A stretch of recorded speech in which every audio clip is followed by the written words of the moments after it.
Hello my dear students of class 11 science, welcome to biology class. So today we'll begin with a new chapter, anatomy of flowering plants. So in the last class we have done about the morphology of flowering plants. So today we'll discuss about the anatomy. So what is anatomy? So anatomy means the study of the internal structure of organisms.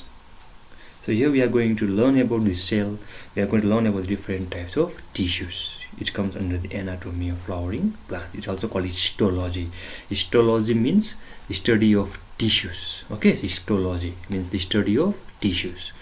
So in anatomy, what we are going to learn? We are going to learn about the structure of the tissues in case of flowering plants. We are going to learn about different types of cells. We are going to learn about different types of tissues. And generally, what is tissues? It's mainly a group of cells having the same origin and performing the same function. Okay, so what is the need of anatomy? What is the need or what is the importance of studying the internal structure of an organism, that may be a plant or of an animal? So generally I have taken few importance. First one, it helps us to solve the taxonomic problems and establish the phylogenetic relationship among the plants. Now, what does phylogenetic means? It means evolutionary relationship among the different types of species of plants. So it helps us to place the plant in a specific rank or the category or in a taxa. Not only that, it will help us to establish a proper phylogenetic or evolutionary relationship among the plants, whether the two species they are related or not. Okay, next one I have taken the importance that it helps us in studying the structural adaptations of the plants to the variable environmental conditions. So what are that particular features in a plant that will help the plant to adapt, to adjust, to grow in a different types of climatic conditions, that we can study by the help of anatomy. Okay, so these are the few significance of anatomy. Besides that, anatomy also help us in pharmacognosy, which is the branch of science which deals with the study of sources, characteristics, and the possible use of medicinal substances. So we have got different uses of anatomy, but that I have taken just few examples only. Okay, so anatomy means the study of the internal structure of organism, which is also called histology, which is the study of tissues. Now generally, what does tissue means? We just go with the brief idea about tissues. Okay, though there is no need to go in details about the tissues, but just I will touch it. Okay, so that it will be easier for you. So just listen very carefully and note it down. Okay, so what are tissues actually? So I've told you that each and every organisms, maybe unicellular or multicellular, they are made up of cells, and cell is to perform the body functions. That's why you should say cell is the structural and the functional unit of living organism. So every body functions is mainly performed by the cells. Okay, so the group of cells which has got the similar functions, which have got the same origin, they usually form a tissues. So tissues are a group of cells which have got the common origin and they usually perform the same functions. So we have got two types of tissues. Kindly note it down, very important. Okay, and those two tissues are meristematic tissue and permanent tissue. Note it down. Tissues has been classified into two groups, mainly on their ability to divide. Clear? Think carefully. On the ability to divide, tissues has been classified into two groups, into two types. First one is meristematic tissue and second one is permanent tissue. Note it down. Now, what do you mean by meristematic tissue? Okay, so these particular tissues, they are capable of dividing. They can divide, and they are present in the regions in the plants which will grow continuously. For example, the root tip, okay, the stem tips, where the plants used to grow on continuously. So on those regions, the root tips, the stem tips, will find the meristematic tissue. And it's also of the following types. You can see over there: apical meristems, intercalary meristems, and the lateral meristems. Now, what do you mean by apical meristems and intercalary meristems. So these apical meristems and the intercalary meristems, they are placed under the primary meristems. Listen very carefully, okay? This apical meristem and intercalary meristem, they are categorized, or they are placed under the primary meristem. So we have got two types of meristem, primary meristem and the secondary meristem. Okay, so first we'll discuss about the primary meristem, then we'll go into its subtypes, apical and intercalary. So what is primary meristems? So these primary meristems, they occur in the early life of a plant, and they are responsible for the formation of a primary plant body. So those tissues occurs in the initial development of a plant. Okay, and they are responsible for the growth of a plant. They are responsible for the growth of a new parts of a plant. Clear? And there are mainly two types, apical and lateral. Now what does apical means? So apical means they are mainly present at the tip of the root, at the tip of the stem. Okay, so in the name called apical. So they are present at the tip of the root and the tip of the stem. And stem, during their formation of leaves, during the elongation of the stem, some cells are left at the stem tip. Okay, and that cells which are left at the stem tip, they will form the auxiliary bud. Okay, the next one is lateral. Then we have got intercalary meristem. Now intercalary means they are mainly found in the mature tissues, we can say. Okay, so they are found between the mature tissues, and they are mainly found in the grasses, and they can regenerate parts which are removed by the grazing herbivore, because the herbivore mainly is to feed on the grasses. So this particular intercalary meristem, they can usually regenerate those parts which has been grazed by the herbivore. Then let's go to the permanent tissues part. Okay, the name says it is permanent, it cannot divide, it has lost the ability to divide. Okay, so after the divisions of cells in both the primary and the secondary meristems, like in apical, intercalary, lateral meristems, the newly formed cells, listen very carefully, after the divisions of primary and the secondary meristematic tissues, the newly formed cells, they become structurally and they become functionally specialized. Clear? Now once they become specialized, once they have got a particular function, once they have got a particular structure, they will lose their ability to divide. So permanent tissues, they have lose their ability to divide, whereas meristematic, they can divide, but permanent tissues, they cannot divide. Okay, and mainly we have got two types of permanent tissues, simple and complex. Simple means they are made up of only one type of cells. Simple means they are made up of only one type of cells and divided into sclerenchyma, okay, divided into collenchyma, and divided into parenchyma. These are the three types of simple permanent tissues. Then let's go into the complex permanent tissues, which are made up of more than one type of cells, and there are mainly of two types, xylem and phloem. Okay, so these are the brief idea about the tissues.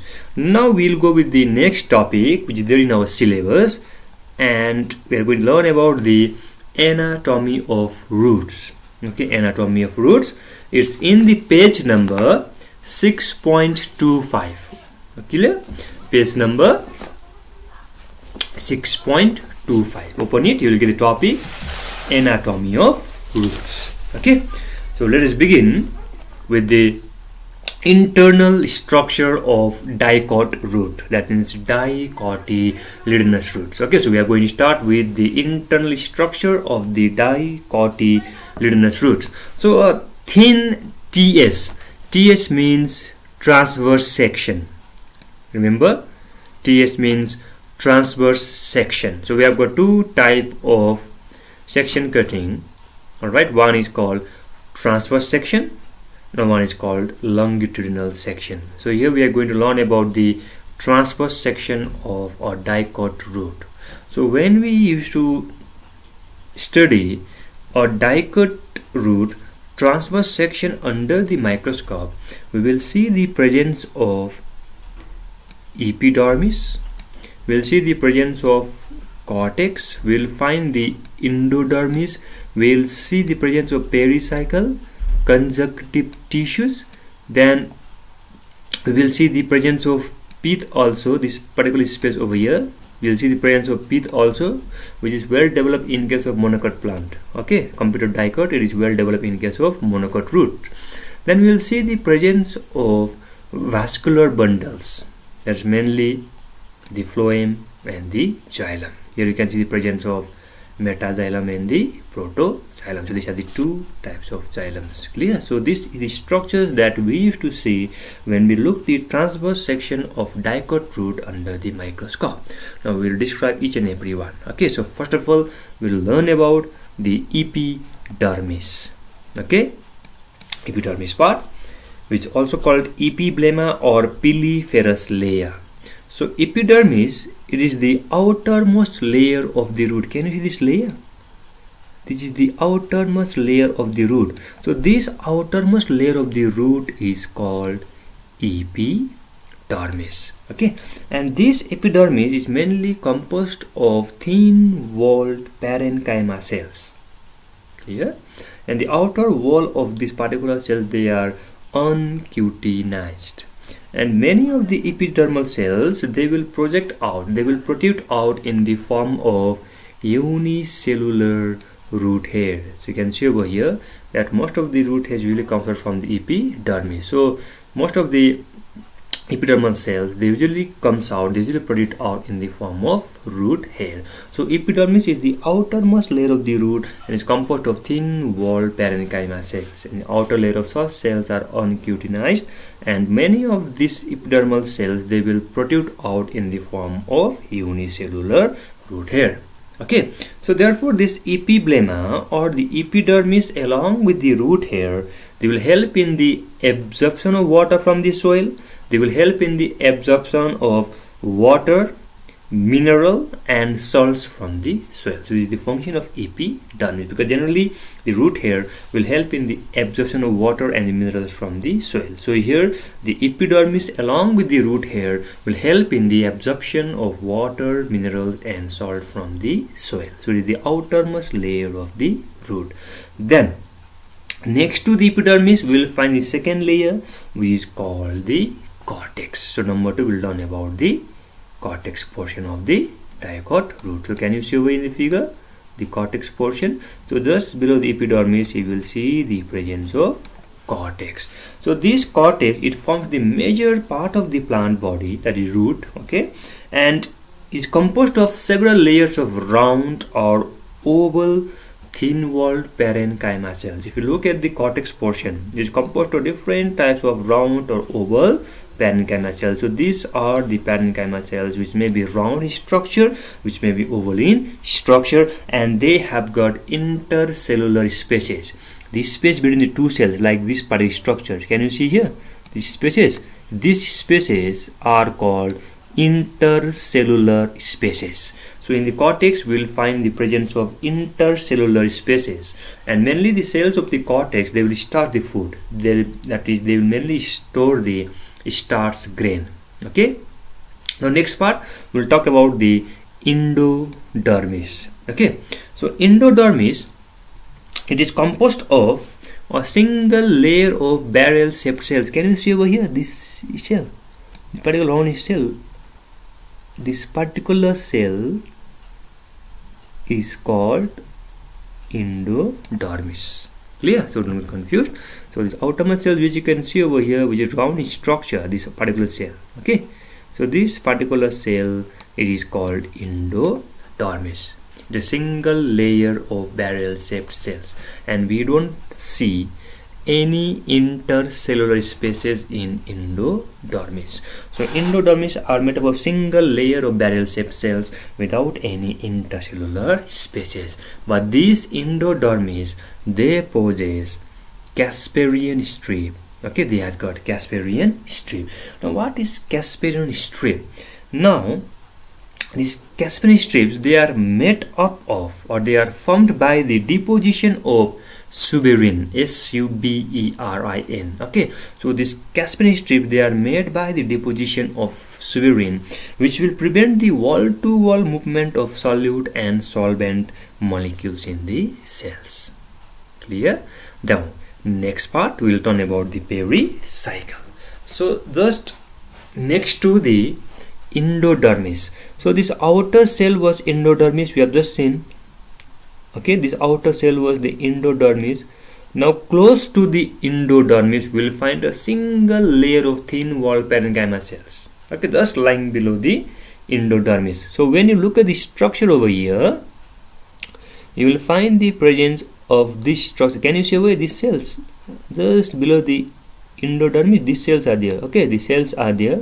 These cells are called pericycle cells. They just lie below the endodermis, and they also a single layer cells. Okay, so initiation of lateral root formation, vascular cambium during secondary growth takes place through these cells of pericycle. Secondary growth we will learn it in the next class. Okay, the next one is vascular bundle. So we have finished pericycle. Now let's go to vascular bundles, which has got equal number of separate xylem and phloem. Xylem, you know, will help in the conduction of water, and phloem will help in the conduction of food. Okay, now in the young root, cambium is absent. So xylem is mainly composed of protoxylem and metaxylem. So you can see over here. So xylem is composed of protoxylem, is composed of metaxylem. Now protoxylem lies towards the periphery. It lies towards the pericycle, let's say. Okay, so protoxylem is close to the pericycle, whereas metaxylem, it lies towards the center. Very carefully, protoxylem lies towards the periphery. It always lies towards the pericycle, and the metaxylem lies towards the center. So such type of arrangement of xylem is called exarch. E-X-A-R-C-H, exarch. So in exarch, the protoxylem will lies towards the periphery, and the metaxylem will lie towards the center. Okay, and phloem is mainly composed of sheath tubes, companion cells, and the phloem parenchyma cells. Okay, so here you can see the presence of phloem. So these are the phloem. Okay, these are the phloem, and here you can see the xylem. So this one is metaxylem, and this one, the close to the pericycle, is protoxylem. Okay, now in between the xylem and the phloem, you can see the presence of cells, a mass of cells. You can see the presence of this type of cells. Okay, these are the cells which are present in between the xylem and the phloem. These cells are called conjunctive tissues. Okay, so mass of parenchyma cells lying between the xylem and the phloem are the conjunctive tissues.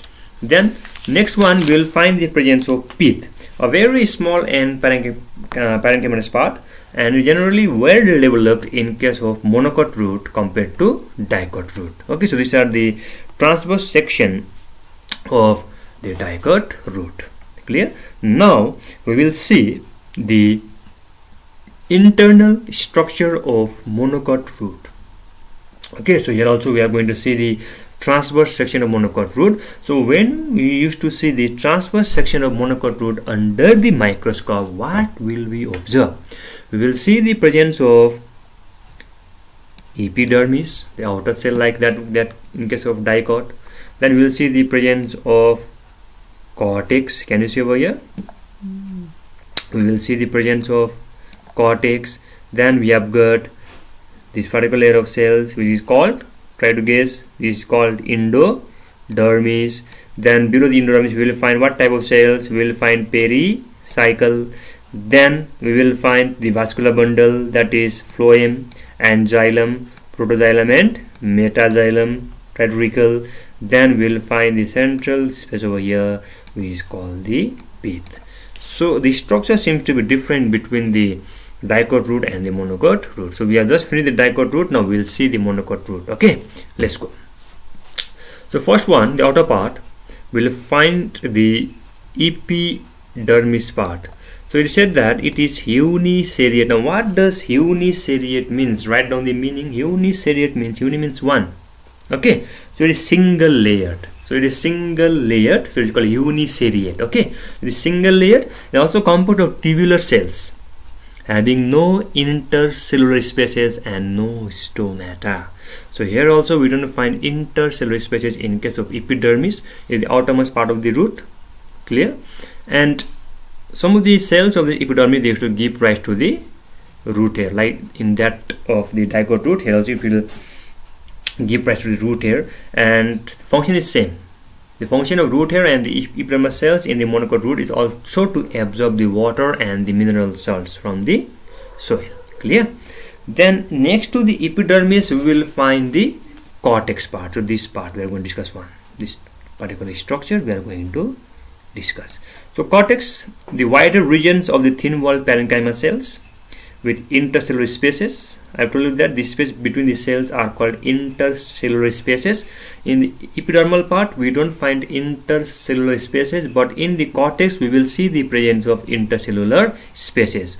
So these are the intercellular spaces which are present in the cortex. In dicot root it was storing the food materials, so here also it will store the food. Okay, and in older roots the outer zone of the cortex they become thick walled due to the deposition of suberin, and it forms the exodermis. Now the cortex in monocot root has got three functions: absorption, storage and protection. Okay, so it will help in the conduction of water from the root hair to the inner tissues, that is called absorption. It will absorb the water from the soil by the help of root hair and will help in its conduction to the different tissues in a root. Number 2 is storage, store the food particles. And number 3 protections, it protects the older roots because it will help in the deposition of suberin. It protects the layer of cortex. Okay, so therefore it has got three functions: absorption, storage and protection. Clear? Next one we'll talk about the next layer which is close to the cortex, with the endodermis, a single layer cell which is made up of barrel shaped cells. Okay, so these particular cells you can see over here, these particular cells we are going to discuss. So these cells, okay, so this particular cell is called endodermis cells, like in that case of the dicot root. So the single layer consists of barrel shaped cells which are thick walled without any intercellular spaces. We don't see the presence of any spaces between the cells in case of endodermis. And also the cell possesses the Casparin strips which are formed by the deposition of suberin. Okay, and this particular endodermis will regulate both inward and outward flow of the fluid. The next one, just below the endodermis we will find the single layer of parenchyma cells just close to the endodermis. Okay, but here it will lie to the inner of the endodermis. So that particular layer or cells which made up of parenchyma is called the pericycle. So thus it lies inner to the endodermis here in case of monocot root. Okay, so we will find endodermis, then next to the endodermis or just below the endodermis we will find the next layer of cells which is made up of parenchyma cells called the pericycles. It just lie inner to the endodermis. Okay, then in between the xylem and the phloem we will see the presence of what type of cells? The conjunctive tissue cells. Okay, conjunctive tissue. So here you can see the presence of metaxylem. Okay, you can see the presence of protoxylem and you can see the presence of phloem. So in between the xylem and the phloem we will see a mass of cells which is called the conjunctive tissues. Then in the center we will find the presence of pith which is well developed in case of monocot root. Okay, so it occupies the central position or the central portion of the monocot root and is composed of parenchyma cells. And this particular pith, it is well developed in case of monocot root compared to that of the dicot root. Keep in mind. Okay, the next one is vascular bundles which are mainly radial, polyarch and exoarch, where we will see the presence of protoxylem towards the periphery and metaxylem towards the center. So here you can see over here the metaxylem, it lies towards the center. Okay, but once you look at the protoxylem, it is located towards the periphery. It is close to the pericycle, or we can choose the endodermis. So pericycle are located at the periphery and endodermis at the center. So this type of arrangement is called exoarch. Okay, and here these vascular bundles are organized into 8 or more alternate bundles of xylem and phloem. So you can see over here, count it: 1 2 3 4 5 6 7 8. We will find 8 metaxylem. Here also 1 2 3 4 5 6 7 8 protoxylem. And let's count the phloem. You can see phloem over here. There is 1 phloem, 2 3 4 5 6 7 and 8. So we are finding the organizations of 8 or more alternative bundles of xylem and phloem in case of monocot roots. And each xylem mainly composed of protoxylem and the metaxylem, and we have told you that protoxylem lies towards the periphery, towards the pericycles, and metaxylem lies towards the center. and such type of arrangement is called exarch and sentry petals. Okay, and like that of the dicot root, here also the phloem is mainly composed of sheath tubes, companion cells, and the phloem parenchyma. Now in case of monocot root, cambium is absent and there is no secondary growth, but in case of dicot root we are finding the cambium and we are also finding the occurrence of secondary growth, but in monocot root we don't see the presence of cambium, so there is no secondary growth also. Now from your textbook, kindly go through the page number 6.28.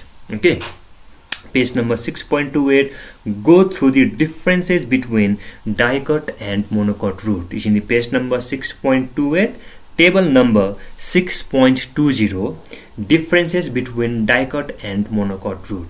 Okay, so kindly go through it. It says that in dicot root, the vascular bundles may vary from 2 to 4 or rarely to 6. That xylem and phloem will find hardly 2 to 4 or up to 6. But in case of monocot root, we are finding how many vascular bundles, how many xylem phloem? 8 or more.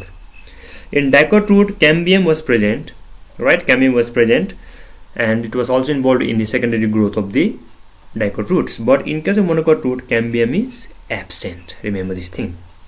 Number 3, xylem vessels in dicot root are smaller in size, but in monocot root they are larger in size. Okay, and in dicot root, secondary growth occurs after the appearance of cambium. Listen very carefully. Secondary growth occurs after the occurrence of cambium in case of dicot root, but in case of monocot root, since cambium is absent, there is no secondary growth. Pith is smaller, absent in case of dicot root, but in case of monocot root, pith is well developed. Clear? And in case of dicot root, pericycle will give rise to the lateral roots and the cambium, but in case of monocot root, the pericycle will give rise to only the lateral roots. Pericycle will not give rise to cambium in case of monocot roots. And dicot roots, thickening of endodermis is due to the is not so prominent due to the presence of Caspian strips, but in monocot roots, the inner cells of the endodermis is considerably thickened and it gives a U-shaped appearance. So these are the few differences between the dicot root and the monocot root. Okay, so this much for today's class. In the next class we will start with the internal structure of stem, that means the anatomy of stems. Okay, so this much for today. See you in next class. Thank you.